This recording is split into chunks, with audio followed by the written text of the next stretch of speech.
Hi అండి. అందరికీ నమస్కారం. ఇప్పుడే అందిన వార్త. సినీ నటి ప్రత్యూష కేసులో సుప్రీంకోర్టు తీర్పు.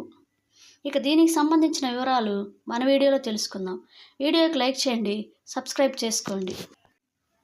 హైదరాబాదు సినీ నటి ప్రత్యూష మృతి కేసులో దాదాపు 24 ఏండ్ల తర్వాత తుది తీర్పు వెలువడింది.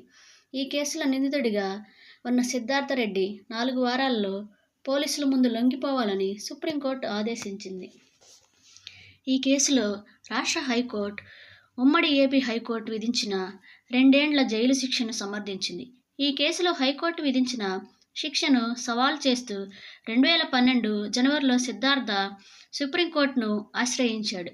అలాగే ప్రత్యూషపై అత్యాచారం చేసి చంపారని ఆమె తల్లి సరోజినీదేవి సుప్రీంకోర్టులో పిటిషన్ వేశారు.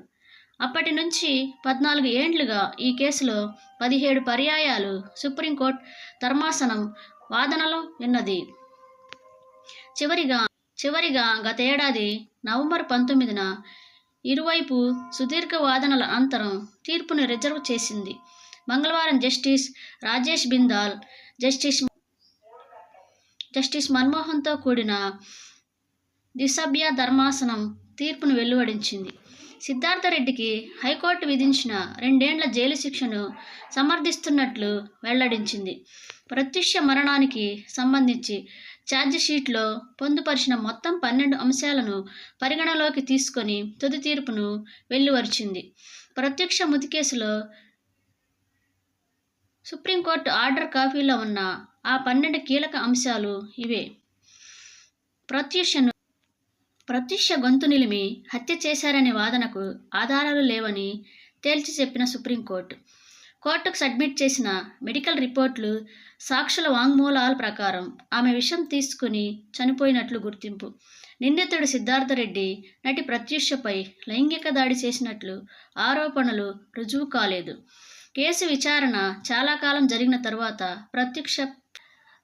ప్రత్యూషపై హత్య, లైంగిక వేధింపులు జరిగాయనే ఆరోపణలు పరిగణలోకి తీసుకోవటం కష్టసాధ్యం.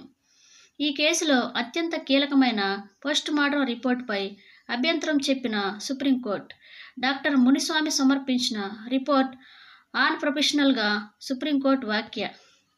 ఈ కేసులో నివేదికను సమర్పించక ముందే అసంపూర్తి సమాచారాన్ని బయటపెట్టడం వల్ల కేసు దారి మళ్లిందని, దాని పర్యవసానాలు తీవ్రంగా ఉన్నాయని అభిప్రాయపడిన కోర్టు, ఈ కేసులో కీలక సాక్షి నవంబర్ 34 వాంగ్మూలం విశ్వసనీయంగా ఉందని, అది తీర్పులో కీలక పాత్ర పోషించిందని, పరిస్థితుల ప్రభావం, సాక్ష్యాలు స్పష్టంగా నిందితుడికి వ్యతిరేకంగా ఉన్నాయి.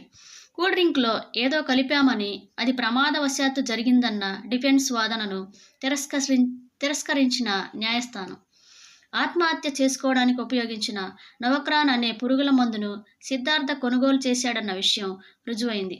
ఇది ఆత్మహత్యకు ప్రేరేపించడమే.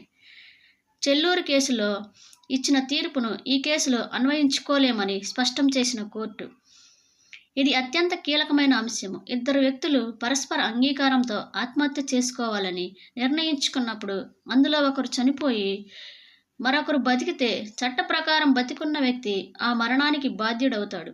ఆ చట్టపరమైన అంశం ఆధారంగానే సిద్ధార్థ రెడ్డిని దోషిగా కోర్టు నిర్ధారించింది.